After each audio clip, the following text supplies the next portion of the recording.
They went in and found that I had thyroid cancer that had metastasized into my lymph nodes.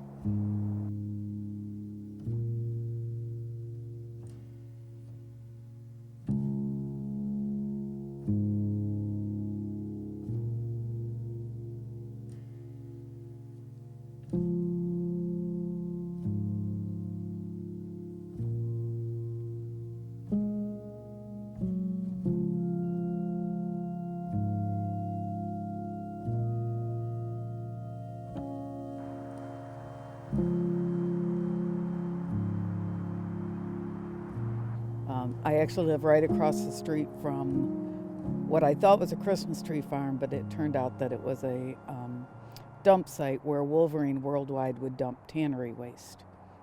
We moved here in '92.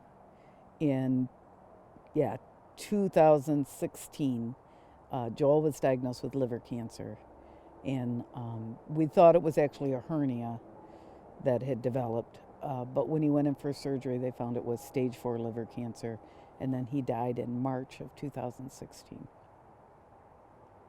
And the year after that, what was then the DEQ came to my door and tested for PFAS, tested my groundwater or my drinking water for PFAS, and I was found to have really high levels of PFOA and PFOS.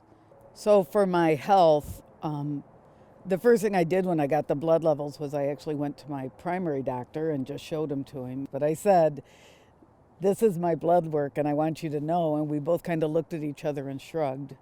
But what he did say was he kind of went and got the information from ATSDR and CDC that prints out information for physicians about this. We decided we would just monitor things a little more closely. But this year, so fast forward, and I was in for my physical, and I was talking that I had kind of this dry cough, kind of like a kennel cough, and I was losing my voice a little more.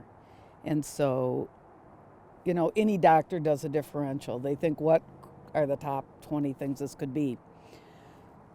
So we checked for allergies, and it wasn't allergies, and it wasn't gastric reflux or anything like that. And he said to me then, typically your thyroid would be like 20th on the list that I would consider with this. But given your PFAS levels, I think it's only prudent to bump that up the list because we know PFAS is connected with thyroid disease. So I went in for an ultrasound and they found a tumor in a lymph node actually that looked suspicious. And after a series of things, they went in and found that I had thyroid cancer that had metastasized into my lymph nodes. The worst part right now is I can't feel anything from like here to here. It's really numb. Along the scar here, you could tell the nerve is kind of coming back because it's almost like a neuropathy. It like burns if anything touches it. So I don't like to look like the Bride of Frankenstein when I'm in Zoom meetings or something. I try to cover it up, but anything that touches it is really, really painful. So sleep has been really hard.